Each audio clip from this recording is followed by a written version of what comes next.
Thank you for tuning in to the podcast, man. Like on this episode, I want to discuss what is black culture? Like, how do we define black culture? And also, I want to talk about the fight. Obviously, I haven't talked about the fight, Floyd Mayweather and Logan Paul and Chad Ochocinco, man. What's up, man? That was a good tussle. And people always talk about his Lil Durk curse. Like everybody who be around Lil Durk and be in his atmosphere, they pass, they die. So it's Lil Durk curse. Mm, I don't know. But at the end of the day, man, you see the title of the show. The title of the show is called OverDog Behavior. OverDog is the opposite of underdog. It's someone that's confident in themselves, or it could be a little bit of ego or both. You know what I mean? They're confident in themselves. They feel like they're gonna win. They know they're gonna win. They're confident, basically. So overdog behavior. And we're gonna talk about a couple of overdogs on this podcast. Let's do it.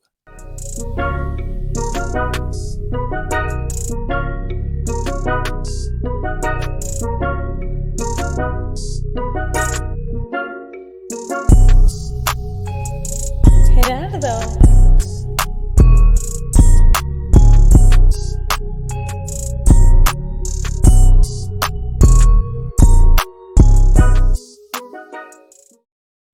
I got a tough song to that instrumental. Y'all just gonna have to wait on it, but I got a tough song to that. And like, okay, so getting into the podcast, I'm gonna start it off with a little bit of playoff talk. So LeBron is out. He's out the playoffs. So who is the best player left in the playoffs? My personal opinion is Kevin Durant.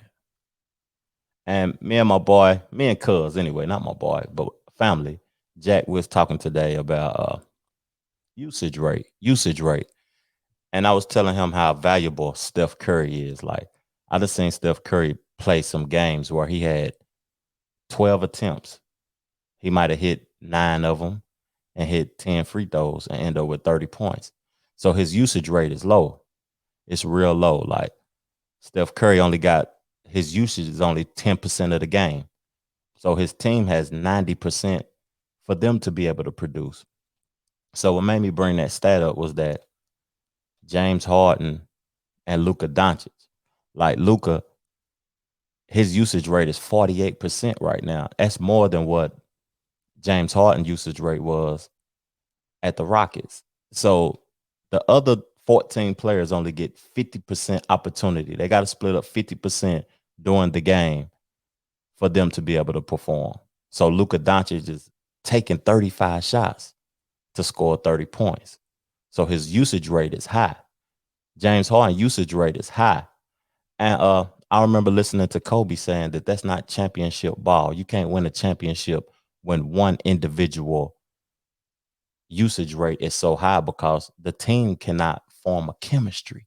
Everybody got to touch the ball. Everybody got to shoot the ball. You can't shoot the ball 50 times a ball game and your team, the other players on the team got to split up the other 20 shots. They can't get no chemistry. They can't get no flow going. So I was telling him about that. And with that being said, though, I was like, to me, the person who can produce, have a high production productivity and low usage is actually the best player in the game, my perspective. So with that being said, I was like doing some research, and since Brian is gone, I think the best player left is Kevin Durant. And I'm gonna pull up something to show y'all how disrespectful KD is right now. KD is highly disrespectful. But let's look at the visual. This is against the reigning two-time MVP, the reigning two-time MVP, Giannis Antetokounmpo, Mopo, whatever the name is. I can't pronounce his last name. I need to hear it multiple times before I be able to pronounce it. But this is how KD did him in game one and made it look so easy. Let's check it out. Durant rebounds. And Marv, you talked about Harden out. Heavy minutes in this game for Durant and Irving, both with 33 and 34 minutes. Something to keep an eye on as we get into the fourth quarter. That's flattened it down. It's a 2-second differential. There's Durant for three. Yes. Okay. The level of disrespect and ease that it takes for Kevin Durant to do what he do is amazing. Like offensively and simplicity, I haven't seen nothing like it before. And KD is one of those players whose usage rate is low. He don't need the ball in his hand the whole game. He can take 2 steps and hit the mid range. He can shimmy shake you and hit the three. It's just unfazable. It ain't nothing you can do about it. So my prediction, I got the hat on. My prediction, the Brooklyn Nets is going to win the championship, and can't nobody stand in their way. Long as they stay healthy. Let me put that clause on it. Long as they stay healthy, I think the Brooklyn Nets are going all the way. So let's get on into the conversation.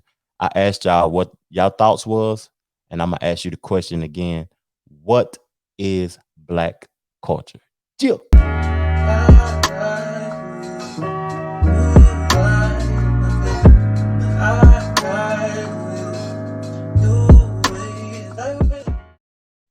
So when I think of black culture, I think of the black experience, like knowing who you are, knowing your history, knowing the struggles, being knowledgeable of black, your voice, speaking positive, speaking positively of your people.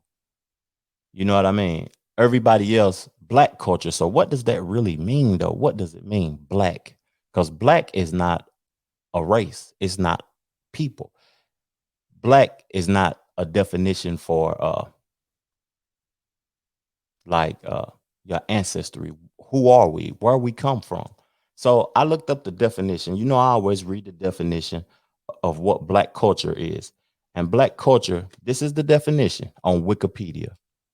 It's a culture rooted in the blend between the native African cultures, West Africa and Central Africa, and the European culture that has influenced and modified its development in the American South. Understanding its identity within the culture of the United States, that is, in the anthropological sense, conscious of its origins as largely a blend of West and Central African cultures. Although slavery greatly restricted the ability for Africans to participate their original culture traditions, many practices, values, and beliefs survived and over time have modified or have been blended with European cultures and other cultures, such as the Native Americans.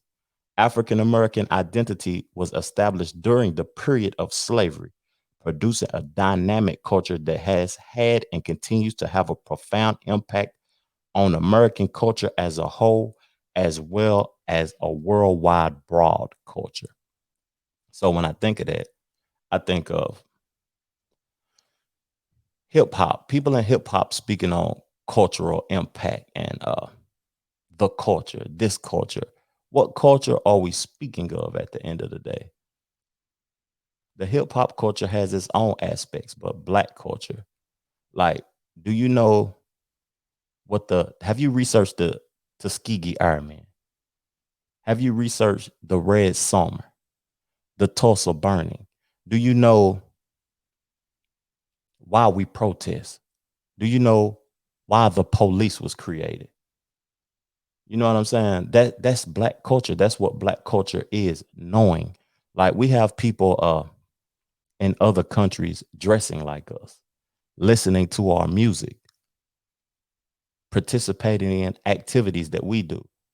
You know what I mean? We made basketball cool. The way people dress, the tennis shoes, the way we speak, the way we wear our hair. There's people that are influenced by that. But why, as a culture, we want to be accepted by other cultures? Like, when people answer the phone and they don't sound like themselves, so they can participate in something, or they're trying to receive something that someone else has to offer. So they try to make you more comfortable and they try to be like you. Like, okay, for instance, why do black women perm their hair? Why we don't just wear it natural? We don't see ourselves as beautiful when we're naturally who we are.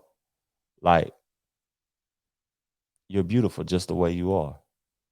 Why do we speak and dress and act a certain way to get jobs and stuff so we can be accepted in that atmosphere?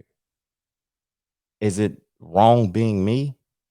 If you don't like who I am, then I don't feel comfortable being in that atmosphere because the atmosphere obviously isn't for me. So, with that being said, let's do some research. Like, get in the comment section. Help me further the discussion. Tell me about some books that you've read. Tell me about some documentaries that you've seen. Tell me about an aspect of Black culture that I may not know about, that I haven't done research on. Tell me about the slavery. Tell me about when we adopted Charleston. Tell me about why everything was created in Africa first. Tell me about the Black woman. I just want to know more about Black culture and what is it? Because at the end of the day, I feel as if I'm a part of it. And who is to speak for it? Like, speaking for Black culture, are you doing your research to be able to make me knowledgeable about something that I don't know? Can you say that you're part of the culture if you're not helping elevate the culture? Are you just speaking on the culture? Because a lot of people will say that this individual is a coon, but they don't know the definition of a coon. The definition of a coon is a person who voice of those people outweighs his contribution. Like, or what are you saying about these people? Does it outweigh your contribution? Well, just help me further the discussion, man. I appreciate y'all. But we're going on. We switching the segment. We're going on to stories from the hood. Stories from the hood. Let's do it.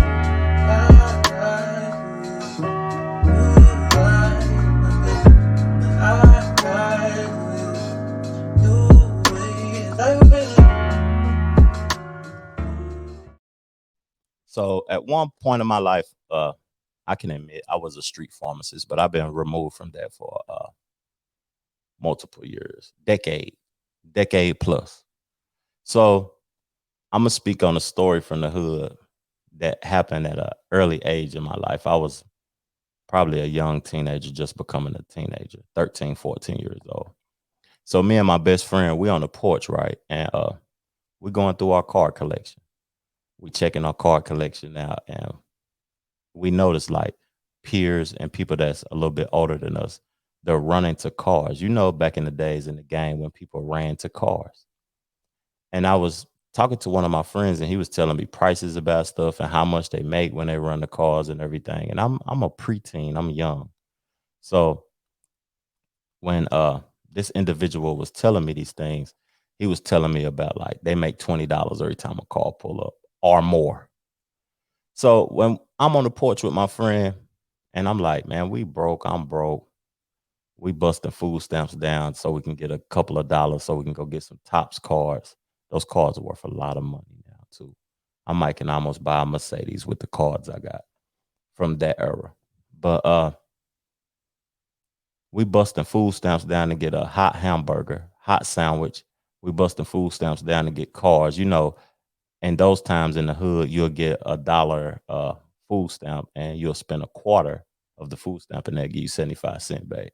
So we'll go to multiple stores and bust that down till we have like $10 a piece. We'll go get us a burger, a couple of packs of cars, and we'll go back to the hood.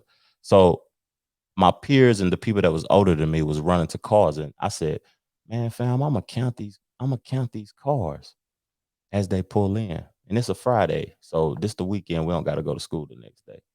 So this story, like, as the cars was rolling in, I was like, "That's 20. That's 40. What if they got more than 20?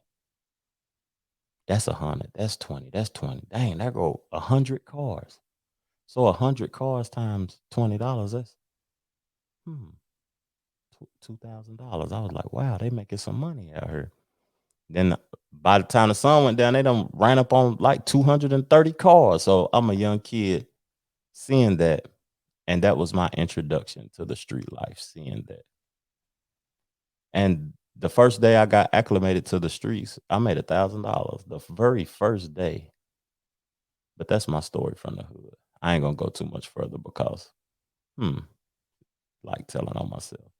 Okay, so I know y'all see that this is a Cabernet conversation, and on the last few Cabernet conversations, I haven't drunk much, but this time I'm back on it. 19 crimes. 19 crimes. That's a good Cabernet. You gotta try that out, man. 19 crimes. I know I drink a lot of that on the podcast because I guess it's just right around the corner. It's walking distance. The gas station that I go to get that is walking distance. Sometimes I don't feel like going to a winery or exclusive winery to buy a bottle or whatever. I just want to, you know what I mean, have some convenience and go get me something that's good, that's close. So that's a good wine that's close by. Pour. So we're gonna move along in the podcast. We talked about stories from the hood, KD dominating, and now we're gonna talk about this Lil Durk.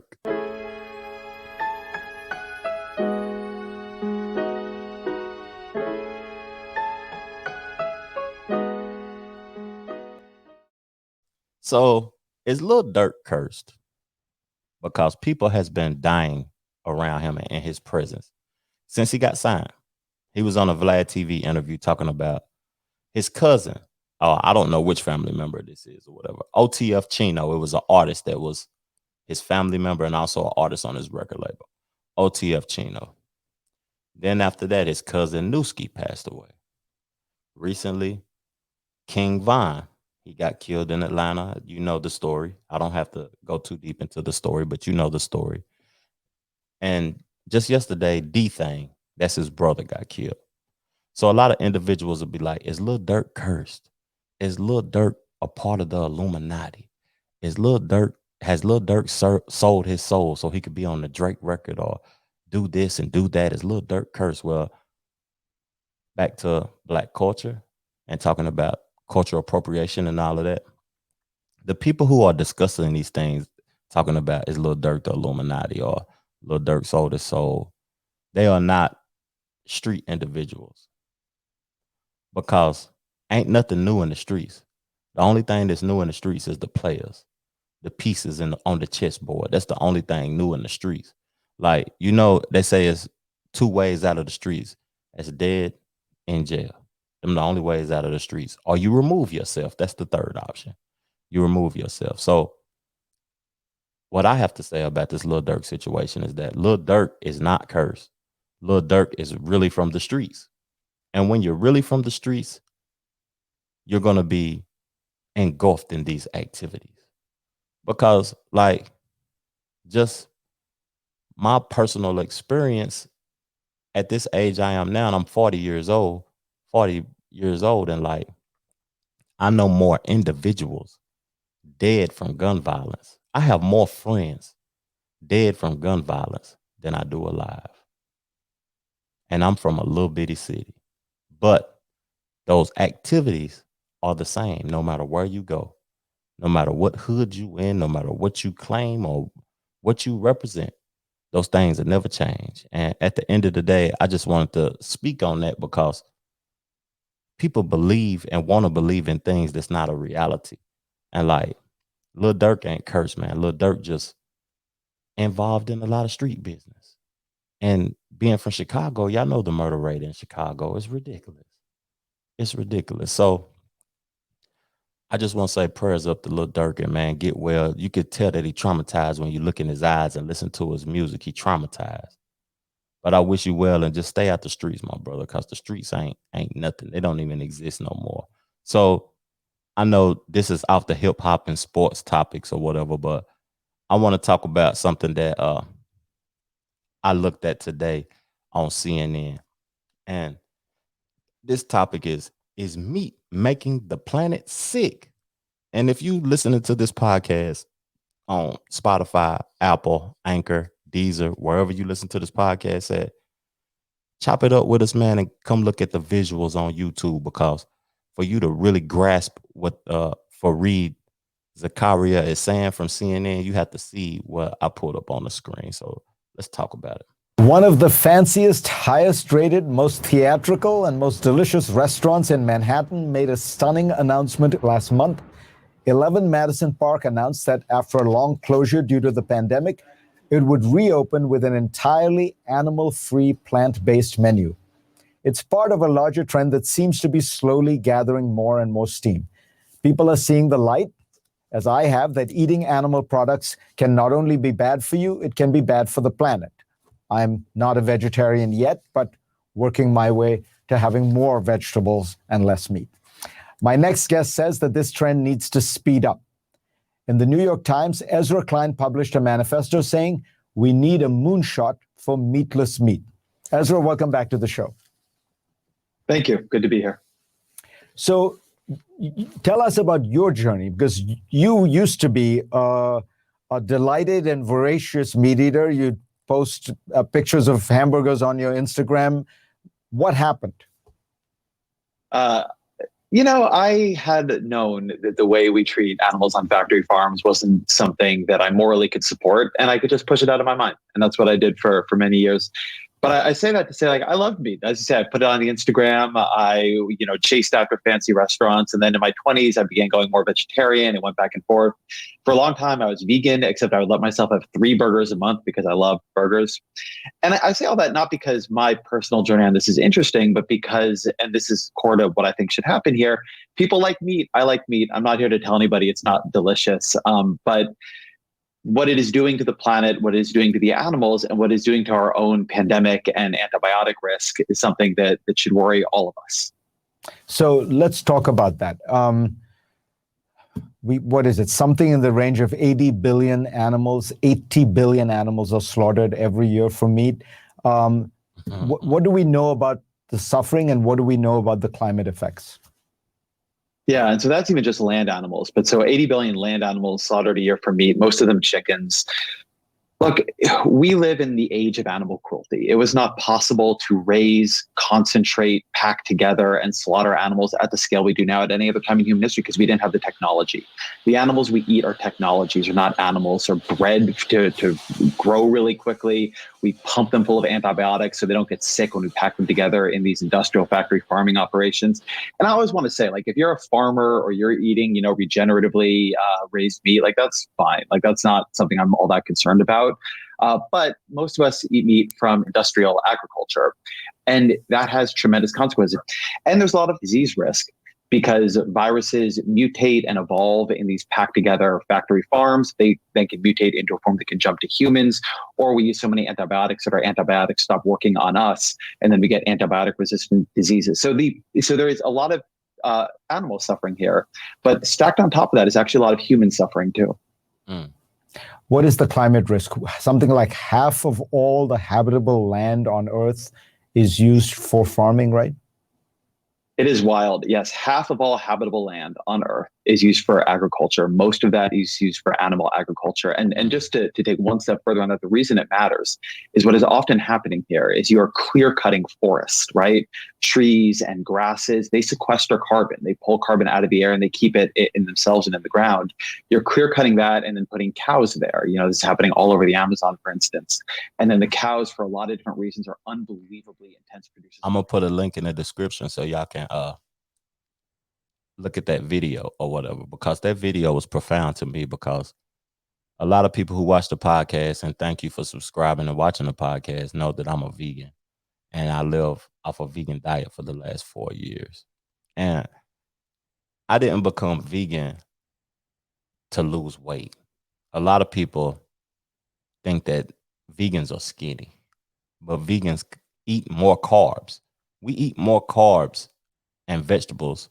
So carbs is not necessarily going to take the weight off. Most people think when they think of a diet, a meat eater, they think of a diet. He think of removing the starches and the potatoes, the rice, the noodles, the pastas, the sugars and all of that. But as a vegan, I noticed that I contain more carbs. And but the longer I become vegan, the longer I live on this diet, I'm more aware of animal cruelty and how humans treat animals and how it's having an effect on the thought process, the mentality of the human. And me saying that, it's like, once you're aware, what keeps you going back? Once you're aware, like, of the death, of the cruelty. He said 80 billion animals a year, land animals. So we don't know how many animals are in the ocean that's being killed or in lakes or whatever. And once you're aware, what keeps you going back? Like, why? Why do you want to eat death? Why do you want to continue to consume death? I don't think that anything is wrong with a person eating meat. That's not something that I crave or whatever, but like love, you know what I'm saying? Cruelty. I don't understand why people do it now. Like it's crazy to me when I see people chomping on chicken and stuff, but that's just the sensitivity I have now for it since I became vegan and the longer I become vegan. And it's just weird to me. But I got an announcement to make after I promo my music. Go check it out. Go stream it up, run the numbers up, share it, and let your friends know that your homeboy or the podcast that you listen to, one of the dopest artists in the world. Let's do it.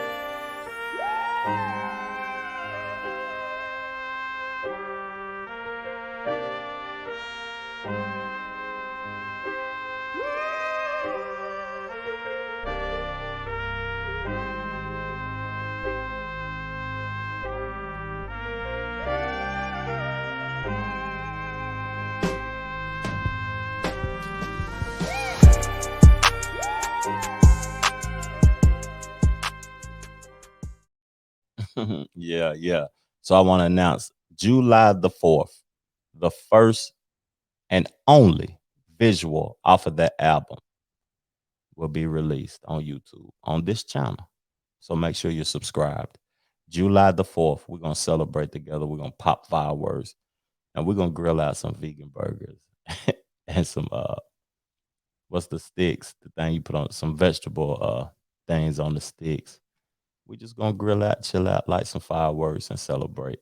And I hope y'all tune in and watch the visual. The song is 4K. 4K. That's the song that's going to be the visual off the album. Go run the numbers up. Go listen to 4K and tell me if it's worthy of a video. But I think it is. I think it's dope. So let's get into the fight talk. Let's go.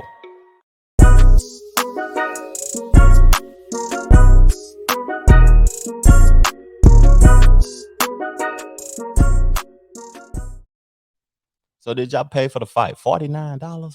Floyd, Logan, Lord Jesus, $49? Ocho. Salute to Ocho. Ocho is a talented individual, and I just want to say I'm a grade Ocho's performance. He get a B plus for me. He get a B plus for me. And what he said at the end of the fight during the press conference is what really stuck out to me. Ocho said, "You cannot be scared to fail if you want to be successful. You cannot be scared to fail if you want to be successful." But he lost, but you can't be scared to fail, man. You got to go in there and you got to try. You got to try. You got to try again. And I salute Ocho because Ocho continuously trying. He tried bull riding. He tried soccer. He was my perception, he was a Hall of Famer in football. So he got knocked out in the last round. Knocked down, but he got back up. Let me correct myself. He got knocked down in the last round, but he got back up. And Ocho, big salute. Big salute for just trying things, man. You can't be scared to try things. If it's something that you fear of trying right now, go out and do it, no matter if you fail. We be so caught up in failing and not doing well in something that we don't even try to do it. But salute to Ocho for doing that. So let's get into the Logan Paul and Floyd fight. What I took from the fight is that this man is 20 years younger than Floyd. That could be Floyd's son. He's 50 pounds heavier than Floyd. Floyd, 40 something, 42, 40 something. And Floyd got in there. We didn't expect Floyd to knock him out. I expected Floyd to do what he always do, defend himself.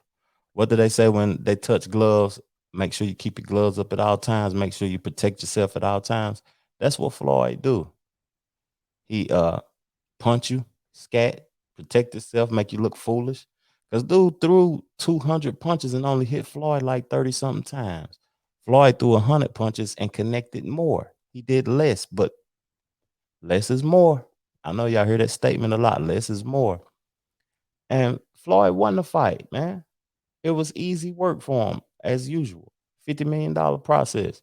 And why, like, back to the cultural thing, like, Floyd made $1 billion off of haters. People willing to pay to see this man lose. Haters. LeBron James, the most hated man in the NBA. People can't wait for his downfall. Like, why do people hate so much? Why is it so profitable to hate off another individual? Salute to Logan Paul too, though. But man, y'all haters make people rich off of hate. And y'all gonna continue to hate. And guess what? I ain't gonna pay for the fight. But if Floyd fights somebody else again, an exhibition fight, he's still gonna make $10 to $20 million off fighting. Because y'all want to see him lose so bad. Why can't we celebrate the man and want to see him win? You hating because he rich and you want to see him lose? Man, that's crazy. But Floyd is an overdog because he know he gonna win. But thank y'all for tuning in to the podcast. Peace, love, plenty of abundance. Go and get you some money. Cheers.